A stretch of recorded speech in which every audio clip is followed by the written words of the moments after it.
JJJinks! Truck stop!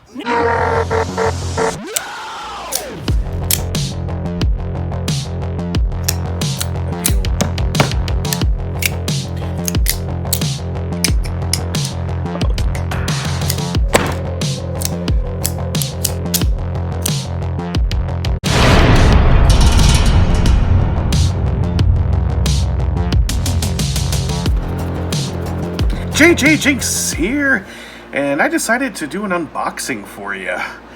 So, there's this place called Chicago Knifeworks, and they actually have a pretty solid inventory to browse, with lots of great categories like novelty knives.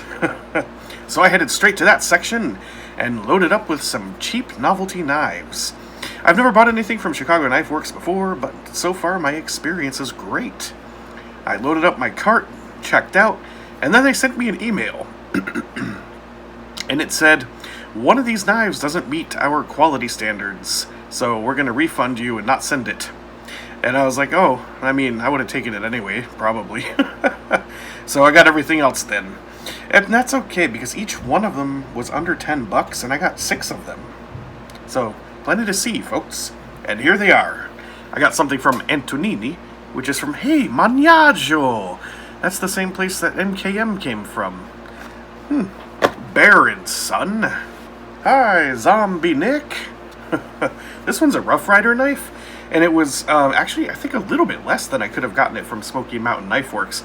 Now, what I've heard from this company is that you can get really good deals on knives made by other people, but there might be an issue or two with the quality. Like, maybe it was one of the rejects or something, and I don't know.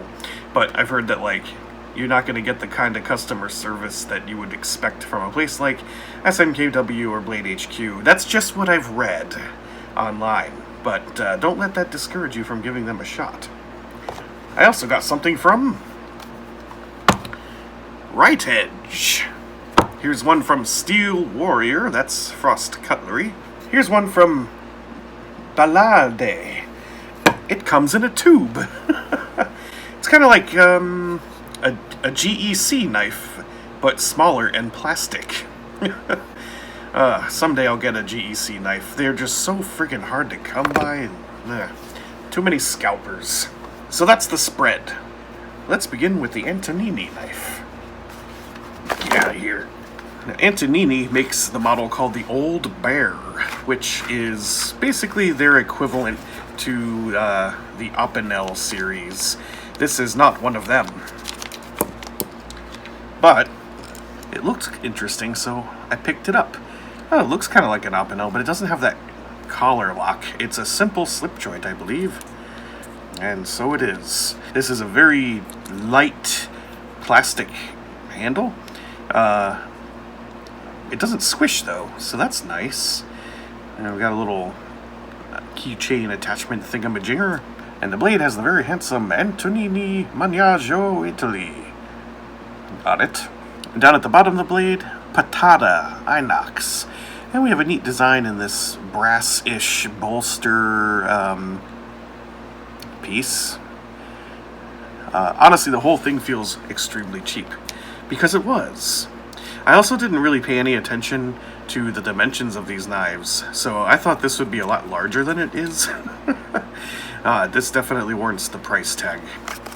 The model 6011/FC. I kind of want to open the tube knife. This one kind of... I didn't buy this because it came in a tube. I actually didn't know it was going to come in a tube, but it comes in a lot of different colors, which makes it highly collectible, and they're not expensive. Ooh, that sounded cool.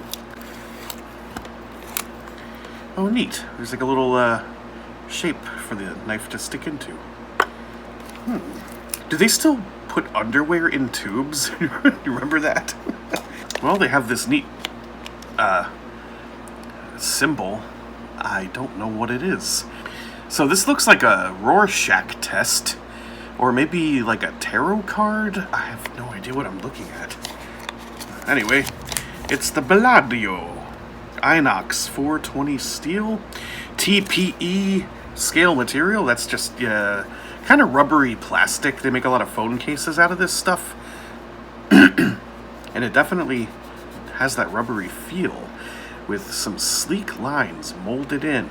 And you got this little slot right there for some reason. Let's open her up and see what happens with that. Oh, it actually had a pretty satisfying click when it opened. Oh, I get it. So this slot is squishy. So you can activate the back lock from outside the knife. That's kind of neat. I've never seen anything like that before.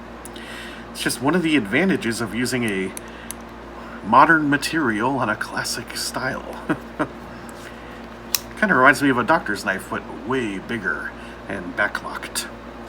Well, I think that's really cool. That'll help keep the dirt and grit out of it, although now there's this slot for dirt and grit to get into. I love the rubbery grip, though. That works really well.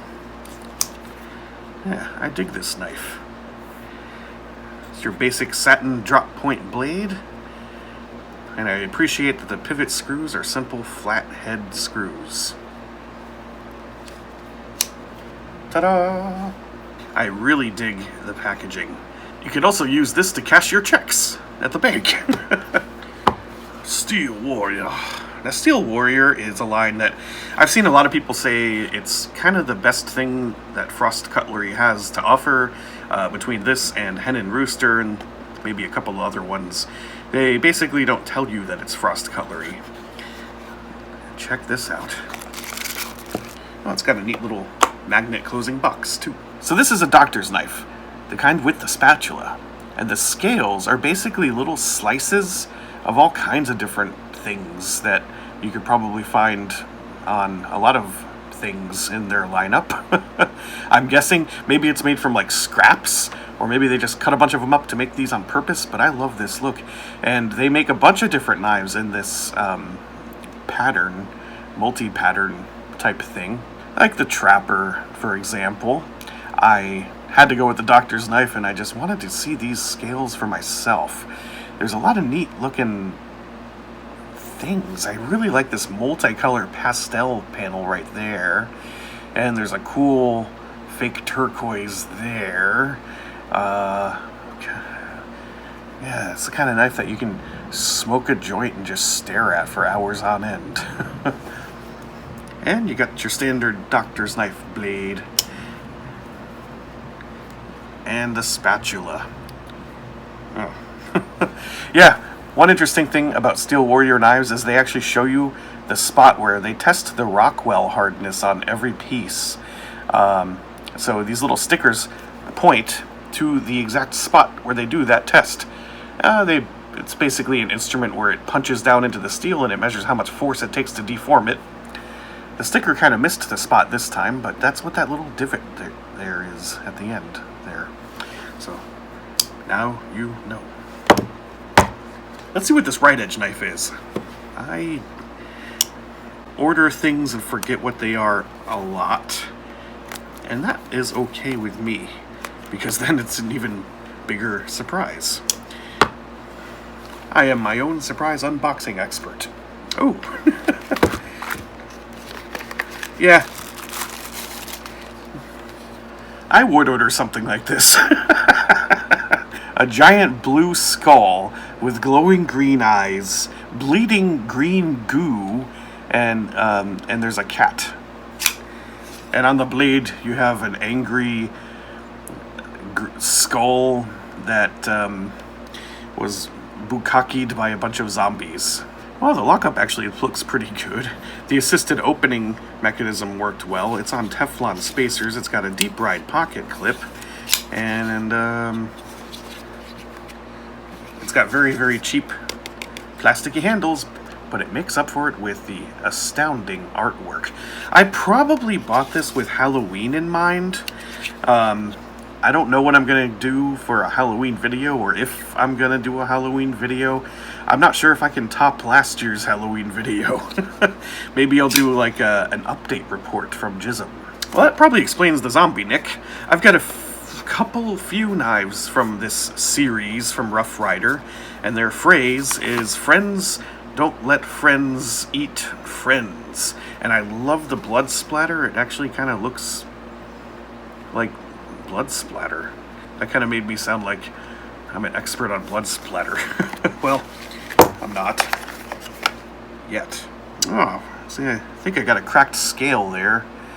On the bottom right of the guy's, the shield of Zombie Nick there. That might be a crack. Might be a hairline crack. Or it might just be some dirt. I'm not sure. Maybe this is one of those... Oh. Yeah, there's a bit of dirt and grit kind of in there. Or maybe that's just a bad paint job. I'm not sure. Maybe I should buy one from Smoky Mountain Knifeworks to compare. Maybe this is one of those Chicago Knifeworks things. I don't know. It's a Zombie Nick. It's not supposed to be a super high-end thing. And the blade is this kind of unusual looking slicing edge. They had a name for it, but I forgot what it was. And there again is the Zombie Nick logo. And on the other side you get the phrase, "Friends don't let friends eat friends." It's, I would classify this as a medium-sized knife. Or depending on what you're used to, it could be small. It has a Barlow-ish shape to it, but it's a backlock. Pretty neat little piece. I like it. The walk and talk is excellent on this thing. And lastly, we have the knife from Bear & Son Cutlery. I think this was the most expensive one, but it was only like $12 or $13. We got a little certificate. Bear & Son Cutlery and Bear Ops USA. I like the phrase under Bear & Son Cutlery. Everyone respects a bear. So Bear & Sons makes a lot of stuff, all the way back to the, I think the 70s? I know the 80s. Fighting knives, bayonet type knives, things like that. So this immediately feels super cheap, well, because it was. And it's got a little bit of a blemish on the anodized purple aluminum scale there. That is a very interesting thumb slot to open the knife. I don't like it, but it's basically a little keychain slip joint knife that bears the Bear & Son USA logo. It's a tight little knife that is not really that unpleasant. They could use some chamfering down here in the keychain hole slot thing. And it comes in a lot of different colors. I went with purple, because I love purple. So in the end, I did not spend very much money, and I got a lot of stuff that I really like. Especially this doctor's knife. It was cheap as hell. I mean, it's Frost Cutlery, but still, not a bad thing for the price I paid. This was probably the biggest disappointment. I really expected it to be larger, and I just assumed the handle was made of wood. I didn't read any of the descriptions, so, that's what I get. And I gotta say, getting a knife in a tube, that's pretty awesome. I really, really like that sort of integrated backlock design with the TPP or whatever material. It's really hard to pick a favorite one from first impressions. It's going to be one of these two at the top. And if I relinquish my bias towards doctor's knives, I might actually have to go with the tube knife. It's pretty swell. Anyway, that was an order that I put together to check out Chicago Knifeworks. Thanks for checking it out with me.